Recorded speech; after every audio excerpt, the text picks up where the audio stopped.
Good morning.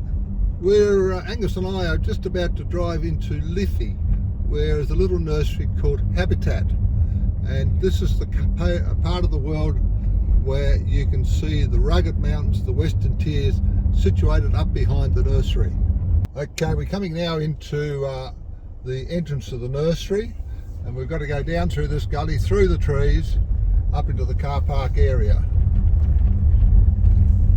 The place for a nursery is the last place you'd expect, in the true forest of the Tasmanian wilderness. Now, Herbert and Sally grow Tasmanian endemic plants, and that's what we're going to see today.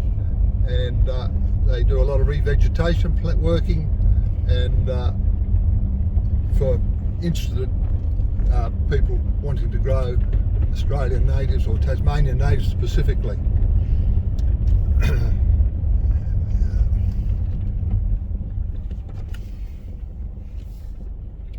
Here we come down to the car park area, and everything's pretty well hidden in the bush. You two have been working together for how long? For about 35 years. 35 years. You can see that in our face, can't you? So what's the secret in working together? What's the Well, secret? it's a secret. We both work in separate areas of the nursery. I can agree with that.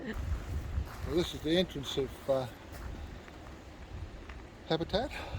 We wander down the path into some of the stock available for sale. We're coming in now to their retail sales area, and no big volumes of any volume down here. It's all selected varieties, and each selection in these tall tubes, are endemics. So it's amazing what you can find.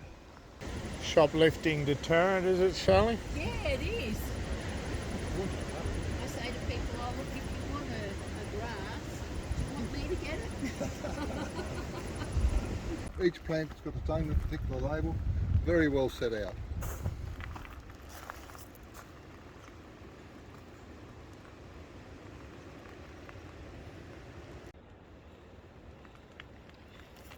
And here we are in the middle of the nursery, and right in the middle of the trees. In the nursery, the pots are spread around underneath the trees, as if you're in the bush itself. So the creeping strawberry pine, Tony. Yep, magnificent, isn't it? Edible fruits. You've got to be really hungry, Angus. And, That's looking okay, Herbert. So lucky.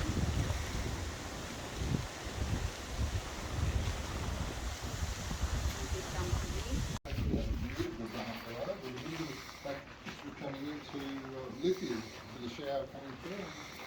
Other than that, it's been a fine run, hasn't it, Angus? Beautiful run, yeah.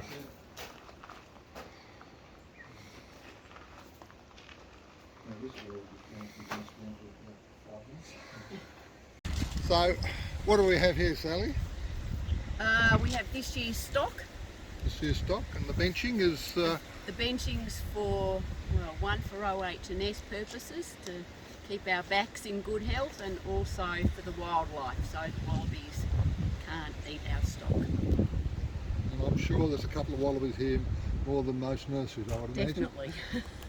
And you grow everything in this 2-inch square tube, long tubes? Yep. Everything in that size? Yep. And, So our annual production this year is about 140,000 that's plants. pretty good going. Yep. Yeah, that's good. And all seed grown and cutting grown? Both, mostly seed grown, but some cutting grown Cutting as well. grown. Yeah. Okay, wonderful. Yeah. And And you mix your own mix? Your Yep. potting media? yeah, make Okay. our own potting mix. I should add, most of the stock is for revegetation projects. Revegetating? Yep. Yep. Okay. This is not the sort of thing we see in the average home garden. Some can go into home garden. There's a growing interest in having Tassie native plants in home garden. Okay. So a small part of it goes through our retail nursery into home garden. Yeah, great. But most of it is Yeah. for revegetation projects on farms, in reserves, parks, Yep. council projects. Excellent. And that's why you're using seed, because you want to preserve that biodiversity, I imagine. The diversity, yes, genetic diversity is. How do you source your seed? So we collect most of the seed ourselves. We've got permits to collect in parks and reserves and on roadsides, and we've got many farmers on site that are happy for us to collect on their properties. Right. And also some customers supply their own seed. Seed, So okay. we grow, yeah. When you're working with wild species, I imagine you must run into seed dormancy issues, given how much is propagated from seed. Yep. How do you go about solving those issues? There are the standard methods, but they vary between using hot water to melt waxy seed coats, stratifying seed over our cold winter months. We use a little bit of smoked water for some species to try and initiate germination, where it appears that the chemicals in the smoke have got an effect on germination. What else do we do, sir? You're the seed sower. So the fridge, Yes. yeah, stratification. So stratification in actual fridge. I would like a pet currawong though. So Bird it could be digested through a bird. What sort of species do you think that would be applicable to? I would say some of the alpine species, some with the really hard seed coats. So one of the important things with our seed grown stock is that we need to identify seed that's been given to us by customers. So we need to make sure that that's labelled really well. And our existing stock all has a label in it showing where it's from. We do have problems with currawongs pulling the labels out from time to time, and important ones get stapled in. It sounds like a good solution. So they, you know, we keep all our propagating details, when the seed was collected, when it was sown, when it was put in the pot, who put it in the pot, and the batch number of potting mix.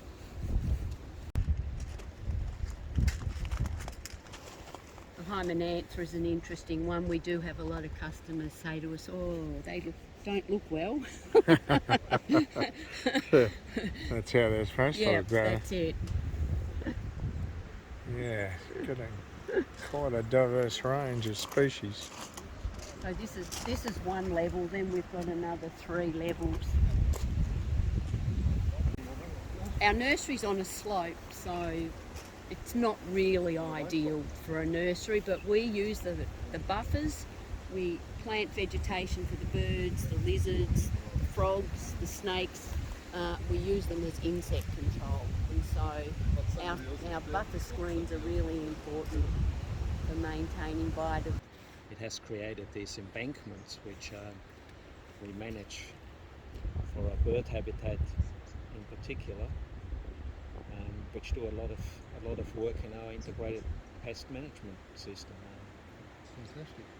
Small birds nesting in the spring and feeding their young collect a huge amount of insects, and they're out on the benches working non-stop when they're nesting. What are the best species for insect control? So we've got the blue wrens being very busy, we've got the fantails, we've got robins, pink robins and the scarlet robins, and then the smaller species, the scrub tits, they are very, very busy in spring harvesting insects off our plains. The rain cover is just that, it's just a very short period our plants go into undercover, because we're subjected to very heavy rainfalls here on the foot of the Western Tiers. And when seedlings are freshly pricked out, they in a heavy rainfall could be splash damage, so they go in the rain cover for a week or 2 weeks, sometimes 3 weeks, to start their growth cycle, and then they come out and grow out in the open. It's part of a research project into the lack of natural regeneration in pencil pine in the alpine country. So these are grown from seed, or So these are cutting grown. Okay. And this lot over here is seed grown. Right. And they have about half a dozen different provenances of cuttings and seed. Yeah. And the research project is around the Lake Mackenzie area. It's Okay. a PhD project, and that's the Duff Lake viewing shelter project. Here. Okay. Yep. Yep. So there are your Beckia Beckia Very good mix down the other end of Acris, Building. Baronia citriodora, Leptocophila, That's the pink berry. pinkberry. Yep.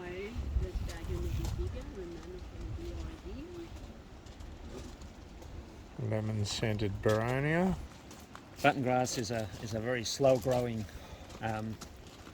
alpine species, or moorland species really, alpine moorland.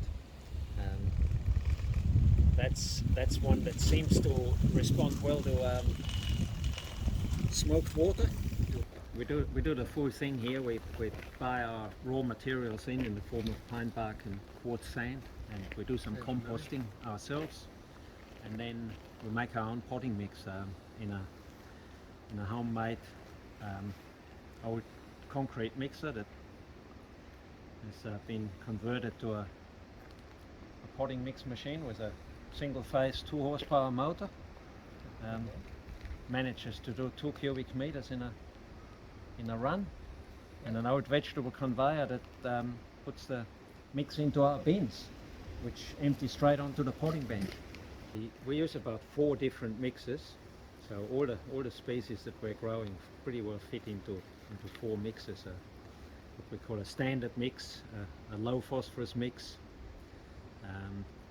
an alpine, a really acid alpine mix, and then a very free draining, also slightly more acid mix for more coastal dryland species that need better drainage. And with the phosphorus sensitivity, what sort of range do you find within the species you're growing? We actually find we've got a very small range of phosphorus sensitive species. A few proteaceous coastal species and some of the legumes out of the coastal heathlands are a bit sensitive, so we run very low phosphorus on those. Most of the alpine and the general inland species are actually quite tolerant of reasonable levels of phosphorus. Respond quite well to phosphorus actually. Pine bark. Yeah. Still composting this lot. That's ready to go.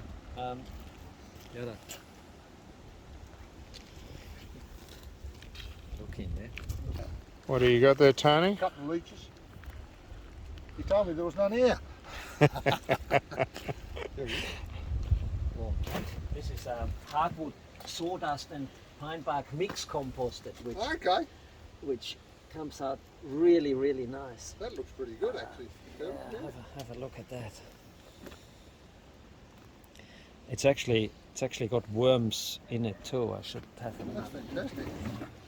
see if I can still find some worms out. Look at that. What sort of eucalypt garden? Is it just hardwood eucalypt? Still got the worms Just in there fantastic. too. Yeah, wow, look at them. Yeah, one there, So hardwood, yeah. Oops, I'll get out of the light. There we go. Yeah, 50% hardwood sawdust and 50% pine bark Pine bark. composted together. Yeah. It comes Obviously out, that's taken a while. comes out really nice. Yeah. Yes, it'd be ideal for your shooting stuff. Yeah. There's not weeds in it from the coir, all the coir that's coming out of the berry farms now. Oh, right, you're recycling that. I was trying to. Yeah, okay. So, Yep, but the problem is that the storage pile that I got it Yep. from Yep, has got, yep. I suspect, fat hen. Fat hen. It looks like fat hen. Yeah. And Which is not going to be a big deal, but there's a few grasses in there too. So yeah. this is composted down really well. This is my high-tech thermometer. It's still warm, but it's not hot anymore. No, that's good. It's still warm, but this was cooking at 70 degrees. Wow. And the coir is, you know how stable the coir is. Yeah, it is. So you end up with a really nice compost too. So that temperature would be killing most of the weeds then, just the stuff on the edges. I've turned it twice. It's the stuff on the edges that's going to be the problem. Yeah, well, again, this is, well, for your small tubes it's probably okay, but it's an issue for... too fine for what you're doing. No, Too much moisture. Well, not only that, it pack down, see how it's like a aeration. When you do my mix, you do that, you don't get that, you can't get the fingers. Yeah. You know, you can't get the pattern in there. So that's just going to pack in a 140ml pot. It's packed down, and before you know it, you've got no drainage. Yeah. But that's all right if you haven't got any watering system, but we have. The airfill porosity in our tube stock, we try and keep under 15%. Yeah. So, Okay. Yeah, that makes whereas sense. you were running what at 25? 25, Yeah. plus. Yeah. Depending on some of the other What bags. you're growing, Yeah, depending. Yeah, same here. We sort of vary it, so I can. This is a bit of a trial, so whether I can, and by adding a bit more of this finer stuff, actually. The challenge I have, obviously, you can see, with growing all these different species on blocks of irrigation that provide uniform irrigation. So we got these overhead sprinklers. They run at a very uniform rate. We get about 96% uniformity, and about 1.2, 1.3 scheduling coefficient, tops, which is minimum really what you need for these small tubes. But we have to put all these different species under the same system at different growth stages. So you're still hand watering, you're still compensating a lot. So by modifying the potting mix more and more, I'm trying to even out that even a bit more, so that the more moisture demanding species can sit under the same irrigation system. Oh well, it's one of the challenges of running a nursery, isn't it? So water supply is from a dam up the back, and it's gravity fed into the nursery. Okay. So no pumps. No pumps, wonderful. Just a great big filter in the housing there. Yep. Taking any fines out. Yep. So how did you come to be on this site, Herbert? Just like the block of land? It's an accidental nursery. We bought a block of land that we could afford at the time, and as a landscape gardener, I found myself a bit far away from my work, and I've worked harder and harder to think about making a living growing plants rather than just planting them. So we started very small, and it grew very organically over 30 plus years now. This is your prop house, which is empty at the moment. It's nearly empty, yep. It's been a very good season, really, the last few months. It's emptied out the nursery, I gather. It sure has. It's been an exceptional season. The nursery is full now for the coming planting season, but the propagation has had to wait. We're just starting to sow some of the autumn seed, and I'm starting to put a few cuttings in there. That bench, normally this time of the year, those benches would be full pretty well. So your sticky paper there, is that more as an indicator, or do you find it gives you pretty good control? It's actually part of the control, yeah, definitely. So the fungus gnat is a problem. Big issue. Yep. as you can see. Yes. Well, it seems to be working for you, so. Yeah, no, they work well. They come down onto the top of the trays. Just hang them down.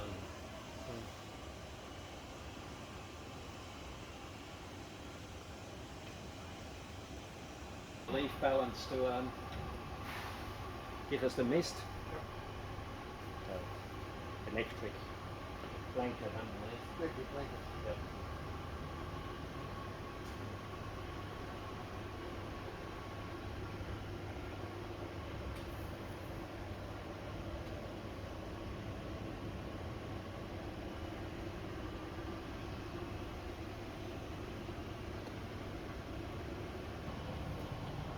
For the drainage system for the bench here.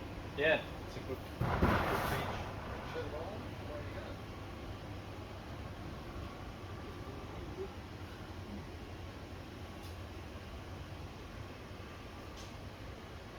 House is quite good.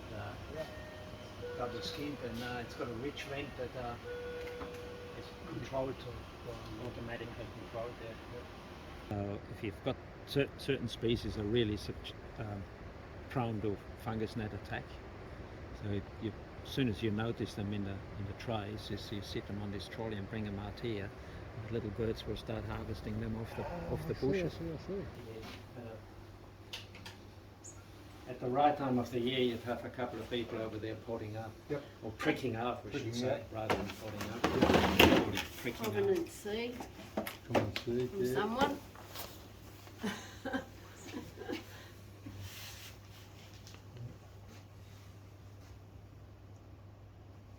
Yeah, Seed bench, everything cutting happens in bench. here. Seed extraction. Seed bench potting there. up bench, Potting.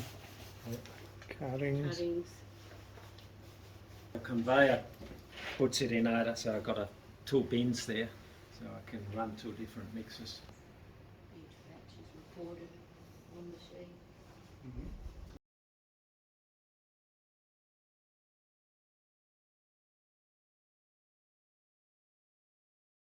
Yeah, thanks very much for showing us around today. It's been a real pleasure. Oh, you're welcome. You're welcome. I hope you've enjoyed it. Good.